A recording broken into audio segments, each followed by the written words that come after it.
24 करेंगे साइंस की। जो पहले चल रहा था टॉपिक हमारा धातु और अधातु, यानी मेटल्स एंड नॉन मेटल्स। तो आज हम लोग पढ़ेंगे आयनिक यौगिकों के बारे में। आयनिक यौगिक होते क्या हैं? सबसे पहले आयन्स क्या होते हैं हमको ये जानना होगा। एलिमेंट न्यूट्रल फॉर्म में रहते हैं, यानी उनके ऊपर कोई आवेश नहीं रहता है।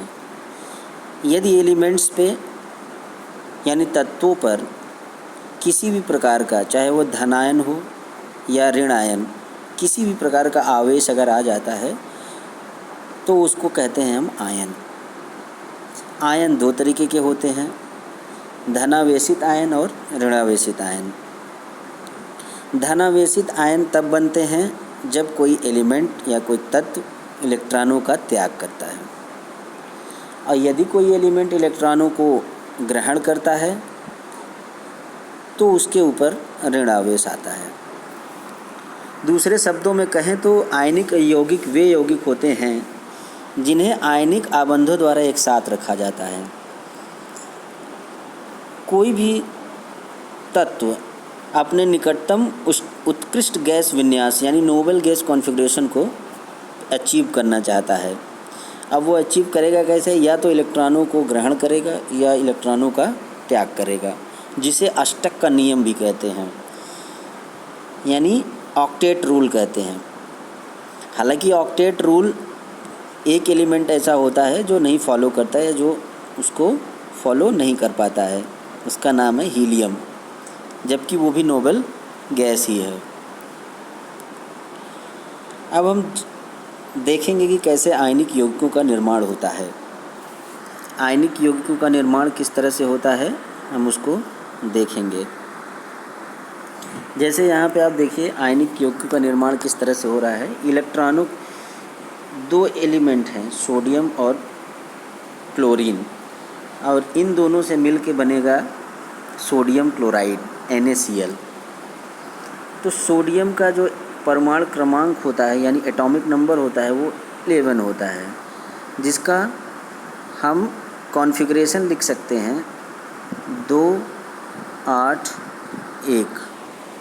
इसी तरीके से क्लोरीन का 17 होता है, तो उसका हम कॉन्फ़िगरेशन लिख सकते हैं, इलेक्ट्रॉनिक विन्यास लिख सकते हैं 2 8 7। जो सबसे लास्ट वाली कक्षा होती है, हमको देखना है कि उसमें कितने इलेक्ट्रॉन्स हैं। हम देख रहे हैं कि क्लोरीन में 7 इलेक्ट्रॉन हैं। अगर एक इलेक्ट्रॉन इसको मिल जाए तो इसका इलेक्ट्रॉनिक विन्यास 2 8 8 हो जाएगा।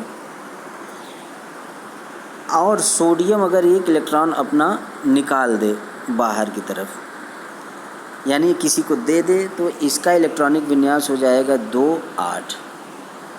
तो इस तरह से सभी के बाहरी सेल, जो सबसे लास्ट सेल होती है उसको बाहरी कक्षा बोला जाता है।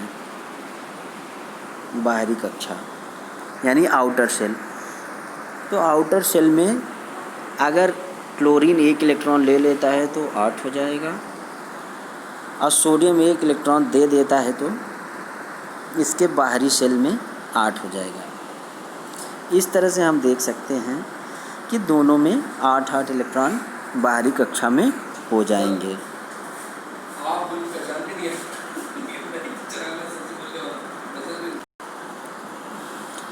इस प्रकार हम देख रहे हैं कि किस तरह से सोडियम ने एक इलेक्ट्रॉन क्लोरीन को दे दिया।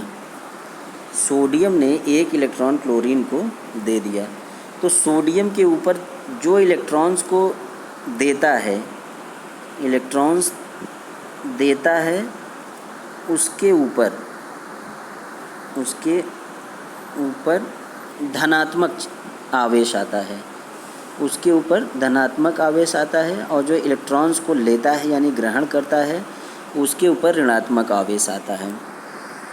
तो यहाँ पे सोडियम इलेक्ट्रॉन्स को दे रहा है, यहाँ सोडियम इलेक्ट्रॉन्स को दे रहा है, और क्लोरीन इलेक्ट्रॉन को ग्रहण कर रहा है। तो सोडियम के ऊपर प्लस चार्ज आएगा यानी पॉजिटिव चार्ज, और क्लोरीन के ऊपर नेगेटिव चार्ज। और हमें पता है कि जहाँ पे प्लस और माइनस एक साथ रहते हैं तो इसका मतलब उनके बीच में एक आकर्षण होता है। इसी आकर्षण को नाम दिया गया है आयनिक बंध। इसी आकर्षण का नाम क्या है? आयनिक बंध। यानी दो एलिमेंट आयनों के द्वारा या दो आयन एक बल के द्वारा बंधे हुए होते हैं, जिसे आयनिक बंध कहा जाता है। अब अगले उदाहरण में हम देखेंगे कि मैग्नीशियम क्लोराइड का निर्माण किस तरह से हुआ है। आप यहाँ देखेंगे तो मैग्नीशियम क्लोराइड का निर्माण किस तरह से हुआ है आपको समझ में आएगा कि मैग्नीशियम का जो परमाणु क्रमांक होता है वो 12 होता है। तो इसका अगर हम इलेक्ट्रॉनिक विन्यास लिखेंगे 282। अब क्लोरीन का अभी हम बताए हैं कि परमाणु क्रमांक 17 होता है, तो इसका 2 8 और 7, 2 8 7। इसका मतलब ये हुआ कि अगर ये मैग्नीशियम अपना दो इलेक्ट्रॉन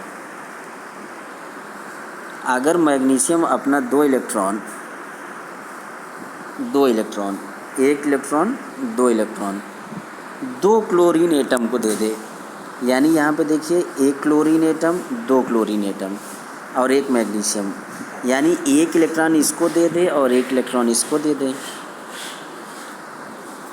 फिर से हम देख लेते हैं कि अगर मैग्नीशियम एक इलेक्ट्रॉन इस क्लोरीन को और एक इलेक्ट्रॉन इस क्लोरीन को दे दे।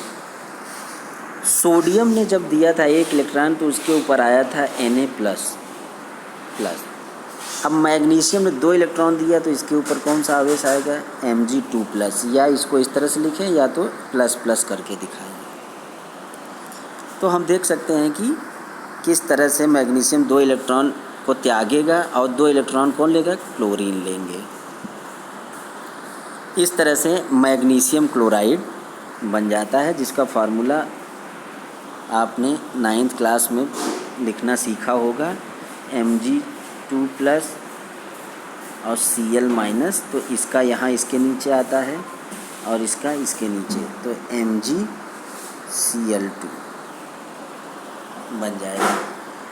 इस तरह से मैग्नीशियम क्लोराइड का फार्मूला MgCl2 होता है। अब हम लोग देखें धनायन और ऋणायन क्या होते हैं। ये हमने आपको बता दिया कि एलिमेंट न्यूट्रल फॉर्म में रहते हैं, यानी जिनके ऊपर आवेश नहीं रहता है कोई, और जब आवेश आ जाता है तो उनको आयन बोला जाता है। तो दो तरीके के आयन होंगे, एक ऋणायन होगा, एक धनायन होगा। धनायन जो धनात्मक चार्ज होता है और ऋणायन जो ऋणात्मक चार्ज होता है। आयनिक बंध किस प्रकार बनते हैं? इलेक्ट्रॉनों के एक एलिमेंट इलेक्ट्रॉन को त्याग करेगा, दूसरा इलेक्ट्रॉन उसको ग्रहण करेगा और इसी त्याग और ग्रहण से आयनिक बंध का निर्माण होता है। पर इलेक्ट्रॉनों ग्रहण का त्याग क्यों करते हैं? क्योंकि स्थायित्व प्राप्त करने के लिए, स्थायित्व के लिए क्या करेंगे? इलेक्ट्रॉनों का त्याग करेंगे कि उनके बाह्य कोश में इलेक्ट्रॉनों की संख्या क्या हो जाए? ऑक्टेट, यानी 8 हो जाए, अष्टक हो जाए। उनके बाह्य कक्ष में क्या हो जाए? अष्टक हो जाए उनके। इस कथन को स्पष्ट कीजिए, क्या मैग्नीशियम ऑक्साइड एक आयनिक यौगिक है? मैग्नीशियम ऑक्साइड एक आयनिक यौगिक है। इसको जानने के लिए आपको ऑक्सीजन का इलेक्ट्रॉनिक विन्यास लिखना पड़ेगा। ऑक्सीजन का कितना होता है? 8 होता है, तो 2 और 6। अब मैग्नीशियम का कितना होता है? 12 इसका, तो 2 8 2। तो अगर ये 2 इलेक्ट्रॉन इसको दे देगा पूरा, तो क्या बन जाएगा? मैग्नीशियम 2+ और ऑक्साइड 2-।